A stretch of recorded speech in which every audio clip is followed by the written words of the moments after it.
Hello friends, and welcome back to Her Home and Harvest. If you're new here, my name is Alana, and today we're going to talk about my new Harvest Right freeze dryer.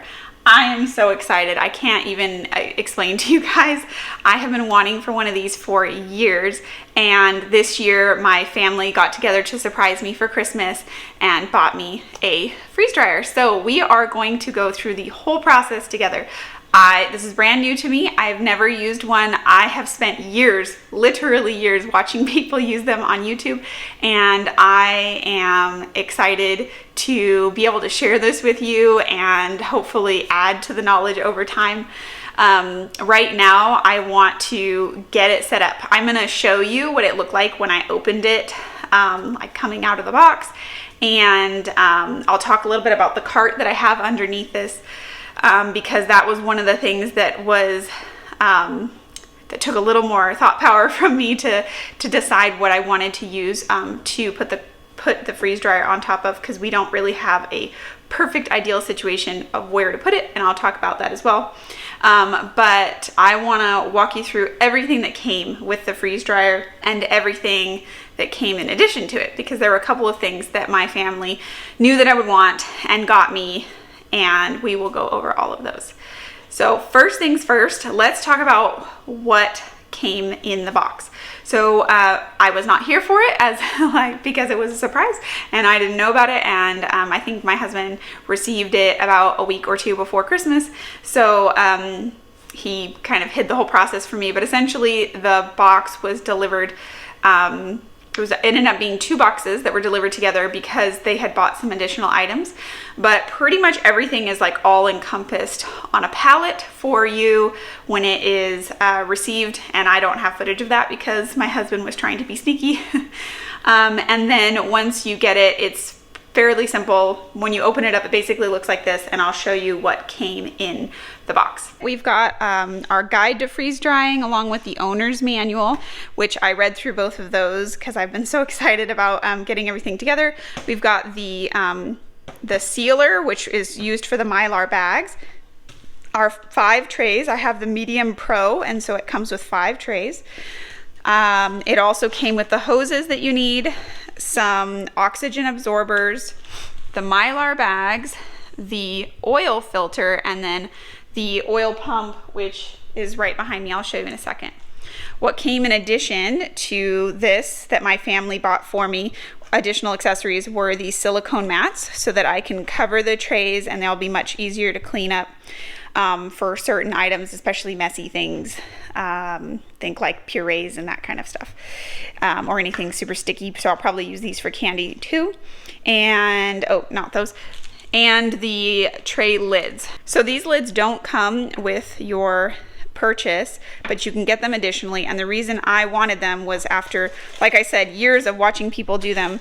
They snap on the top of each of the trays, and then if you are pre-freezing your trays, it makes it so much easier because you can then stack the trays, on top of each other without touching the food. And so it just makes that very simple. And I'm very glad that they included that for me. And then it also came with the Premier vacuum pump, which I think at the current sales right now, this comes standard with most purchases. We did not opt for the oil-free pump. One, because my husband was buying it and he didn't remember me ever talking about it. But 2, I've just watched so many people change the oil on their freeze dryer that it did not seem necessary to me, and that is why I never talked to my husband about it, because it just didn't seem like something I needed at the time. And so I think this will work really well for us.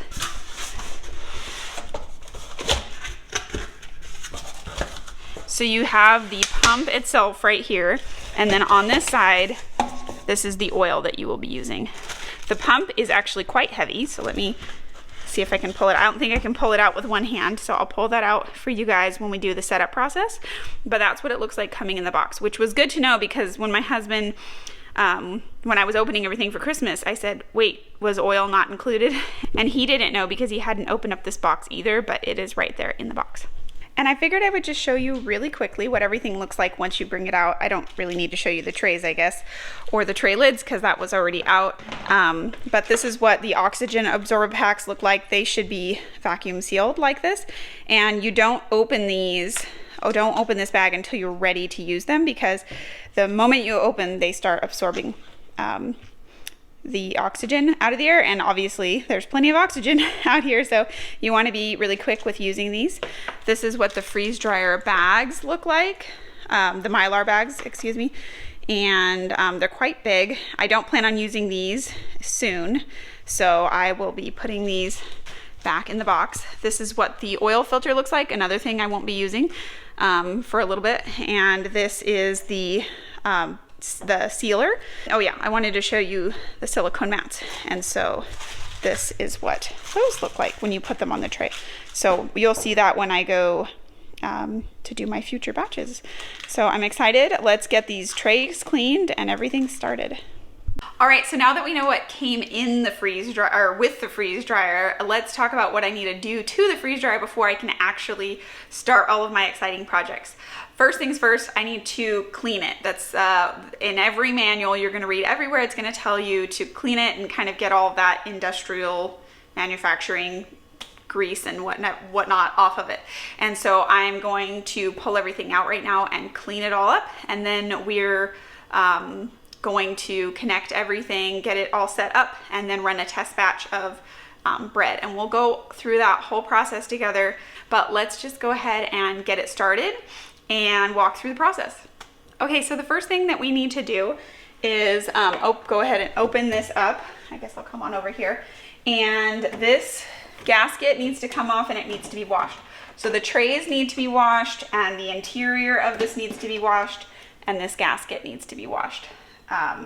So I'm just gonna show you what it looks like for me to pull all of this out right now, and we'll take it over. We'll take what we can over to the sink, and the rest of it I'll just clean right here.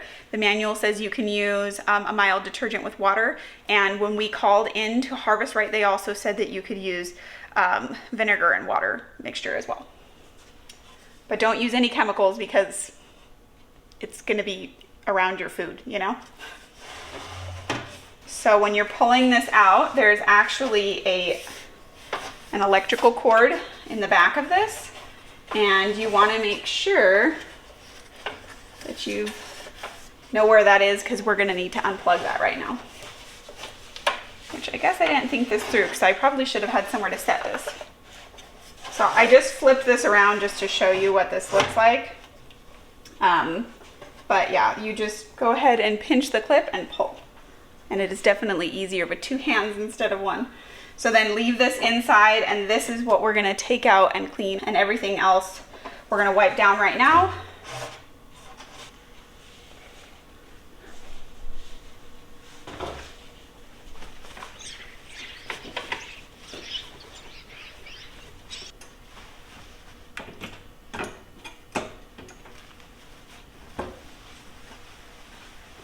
I don't know if this door is supposed to be loose, so I'm assuming it's not. It's really loose. So I'm just gonna go ahead and tighten the nuts and bolts behind this. It's pretty simple to do. I don't know if you're supposed to clean the cable, but I'm going to. But instead of spraying the cable, I'm going to just spray my cloth and use that to wipe the cable. Even if you're not supposed to, or even if it's not necessary to clean the cable, I figured if there's any sort of like residual industrial chemicals or anything like that, this will help get it off. And it definitely needs cleaning. So here, now let me get the inside of the drum.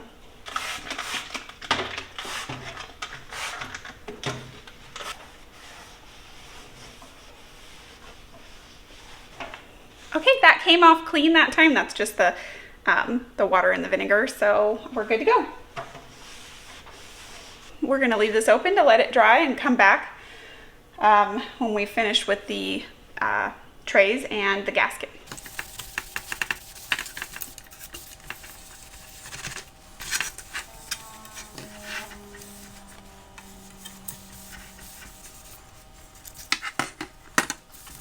I can actually see a bunch of gunk on the tops of this orange, like the heating element, the tops here. And so I'm gonna try my best to get it with this, but the manual does actually say you can stick it in the sink and rinse it. It just says do not put it in the dishwasher because you don't want it to get too hot, and the dishwasher can get quite hot. So I'm just gonna kind of gently wipe this right here, and then I'll take it to the sink and rinse any of the residual.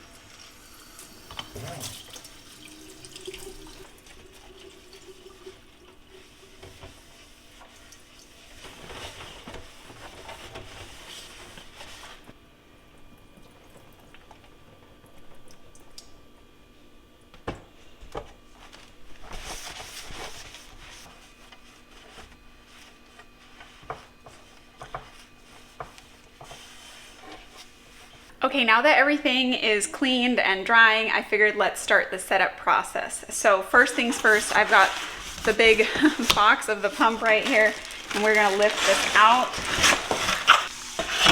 This is what the pump looks like when you pull it out. All right, and here's the oil. I have not opened it up yet, so let's check that out. And that's what that looks like.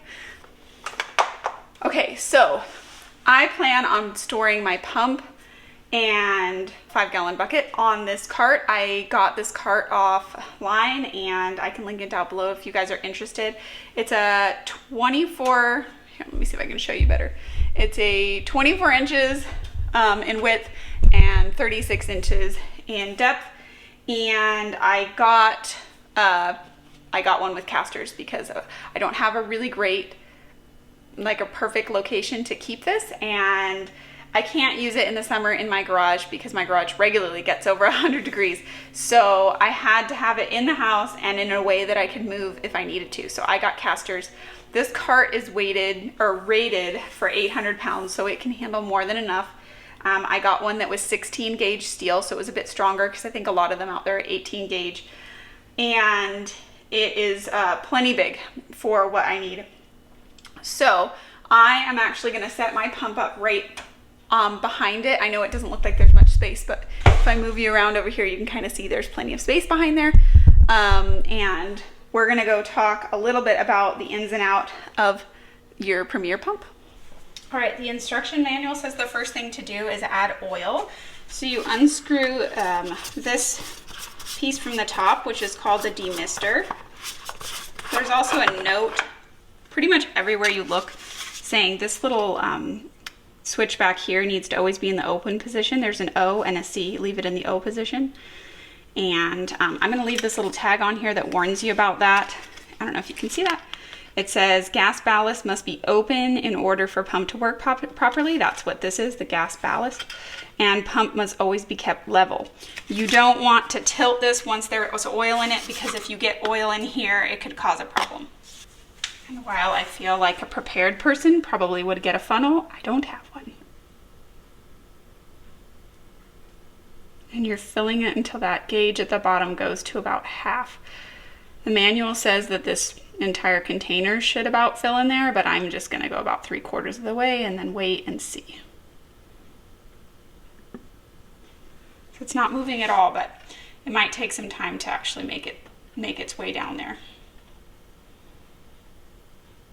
No, maybe not.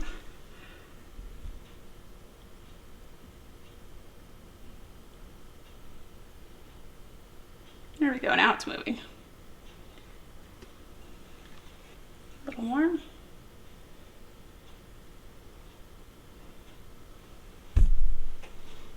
So I'm going to screw the demister back on.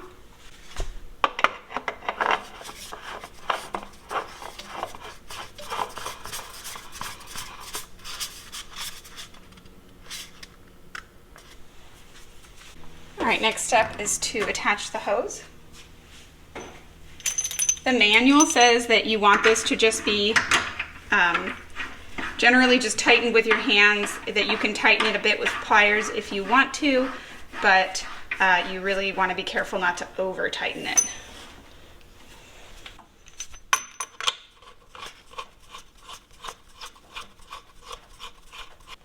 All right, the next step it says is to plug your unit into the wall. I have a medium freeze dryer, so it can just go into a regular household outlet. And then you want to plug your pump into the back of your freeze dryer, and it says to make sure that the pump is off when you first do that.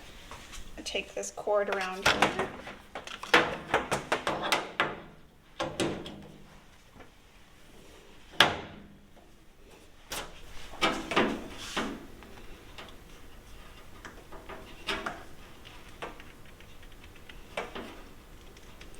This hose is shorter than I thought it was going to be, so I'm glad that there's not much height to this.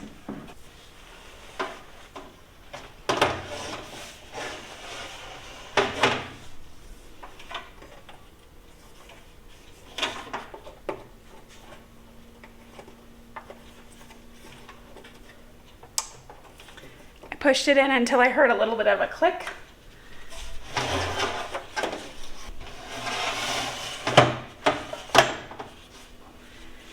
One piece of advice that was given to my husband when he called in was that black cable that I was just trying to maneuver in there. You don't want it pressing up against the back wall of the freeze dryer when you put this back in, because it'll prevent it from getting a good seal.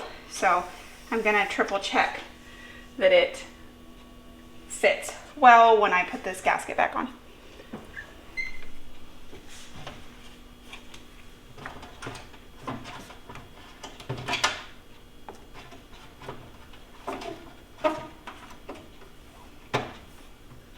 Okay, and that looks good. I know it's going to be way too hard to show you, but the gasket is not touching the holder, the tray holder anywhere. So, all right, I think we're ready to run our first test batch.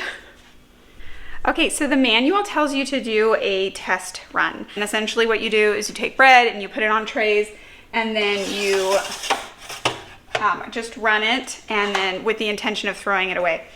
It says to use moist bread, and I just went above and beyond because I didn't know if that meant to pre-moisten the bread, and I did. I just got it a little bit more moist.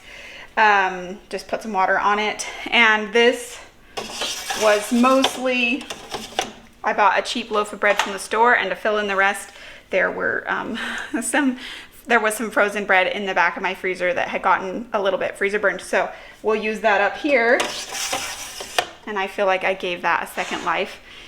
And the intention is not to eat any of this. The idea is that you get to test your machine out and also potentially pull out any of that like new machine smell.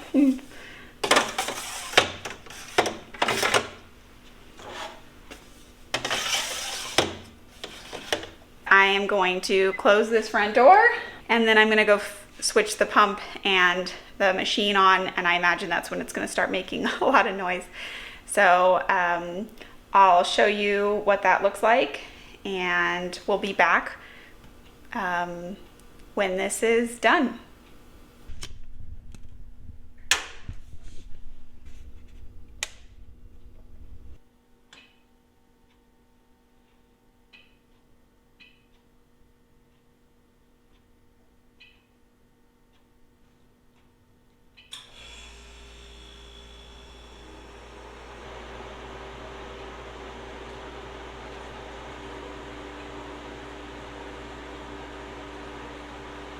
Okay, so this is where you run a test batch, right? So first mistake I already made was I loaded the trays before the cooling cycle. You're supposed to do the cooling cycle and then load the trays. But second, I noticed that the seal on this, like when you press on this, I can see it's sealed in part, but not completely all the way around. And so I'm gonna see if I can do some adjusting to kind of get that as a tight seal. So we are starting this process all over again. Thankfully, it just did the cooling process and we didn't actually get to the freezing part. So first thing I'm gonna do is take the trays out. I don't think it makes a difference at this point, but I might as well do it the right way. Okay, I just got off the phone with Harvest Right, and they sent me a very helpful video, and they basically told me the wiggle room that I was seeing, I was showing you guys earlier. This wiggle room is normal. The little nuts on the back of this actually are supposed to be tight, which this isn't. So I'll tighten those. But aside from that, they said that it's okay if you're not seeing that seal all the way around you. What you really want to look for is if it's vacuum sealing when it's running. So we're going to start this whole process over again where we've got it on, and I'm going to click start, let it do the cool down without the food already in it. Then we'll put it in like we were supposed to the first time around. So now we have 15 minutes.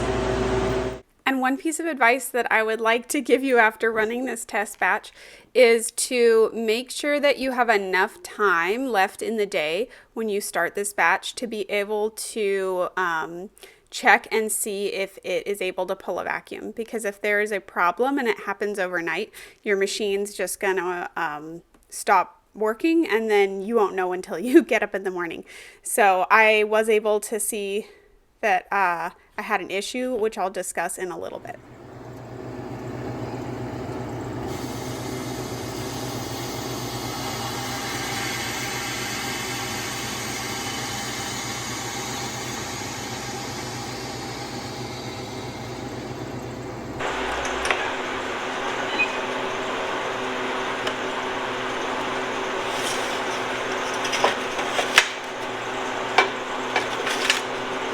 All right, they look dry. I'm gonna pull them all out. They're really cold because I don't know how long they have been done, because it finished overnight. So normally what you can do right now is you're gonna pull them all out and then press defrost. But because they're really cold right now, I'm just gonna click warm trays for a couple seconds. I don't know if you need the door to close for this, but I actually don't think it matters.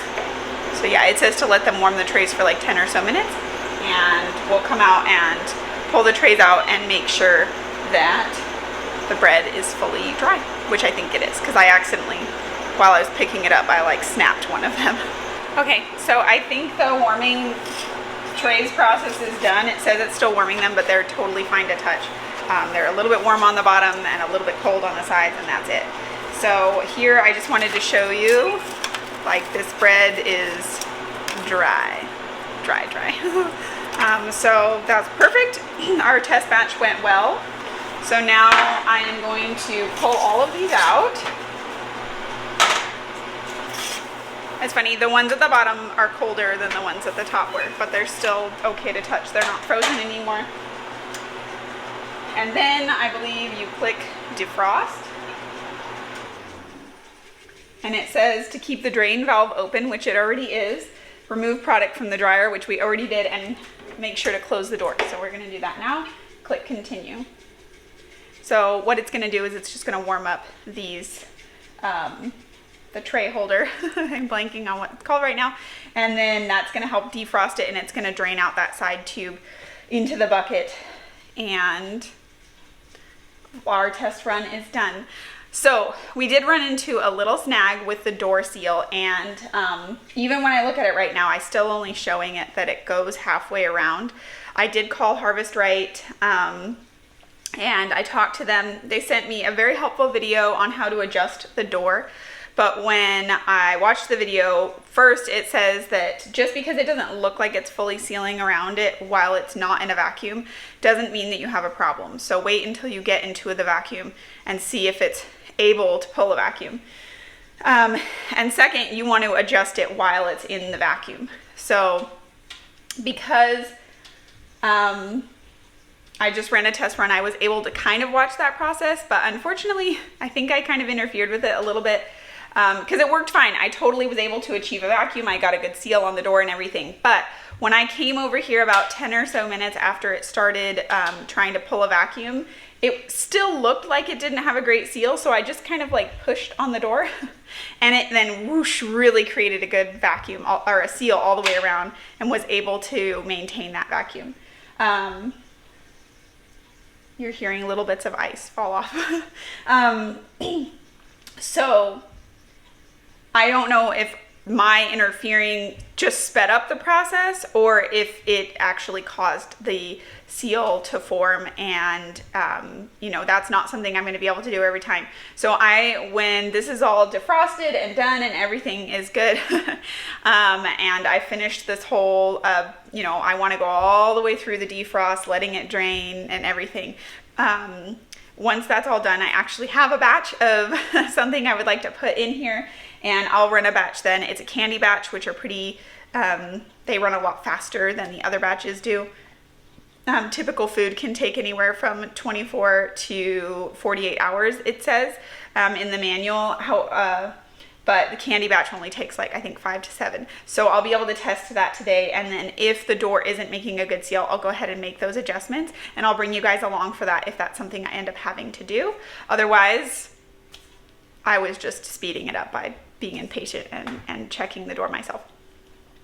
I will say I don't know how long the batch took because it finished sometime in the middle of the night. I started it, I believe sometime around 4:30-ish yesterday.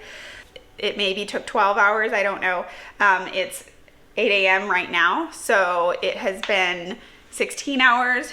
And when my husband came home at 7, he said that it was on and beeping. But he didn't immediately run up and tell me. And so I don't know how long it took to finish exactly, but it was under 15, 16 hours.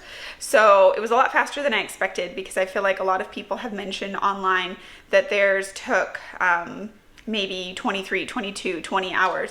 Well, we haven't even reached that point yet. And this had been done probably for a little while. Because it was very, very cold in there. What it does is when it finishes freeze drying, it'll warm your trays for you. And then if you don't come in time, it'll freeze everything back up, which is what it had done. And that's why it was really cold when I came, because it finished sometime in the night. So that's pretty much it. Thank you for coming along and joining me in the process of setting up my Harvest Right freeze dryer for the very first time. I am so excited. I know I keep saying that, but so excited to try so many different things. Right now, I already have, because I'm planning on using them as party favors, I already have a bunch of candy that I'm ready to get started freeze drying, and I'm really excited to just do what everybody does, fruits, cut up fruit, and yogurt, and then some more of the unique things that I haven't seen too many people do is I really want to try to get an instant mashed potato that actually my family and I like, because we don't really have a brand of instant mashed potato we've been able to find that we all like. And while I definitely am always probably going to prefer fresh mashed potatoes, if I could make my own instant mashed potatoes for when I'm like sick or postpartum or whatever, like that would be really awesome to be able to do. So I'm excited to try that. I am also really looking forward to making instant coffee for my husband. He is very particular about his coffee, and so if I can make him an instant coffee that he actually likes for the days that he just does not have time, or when he's out on a work trip, he could take that with him. That is something I'm looking forward to doing. So if you have any ideas of some fun things that if you had a freeze dryer you would try, or maybe you do have a freeze dryer and you have some things that you love, please share them with me in the comments. I would love to know as I get started on this freeze dryer journey.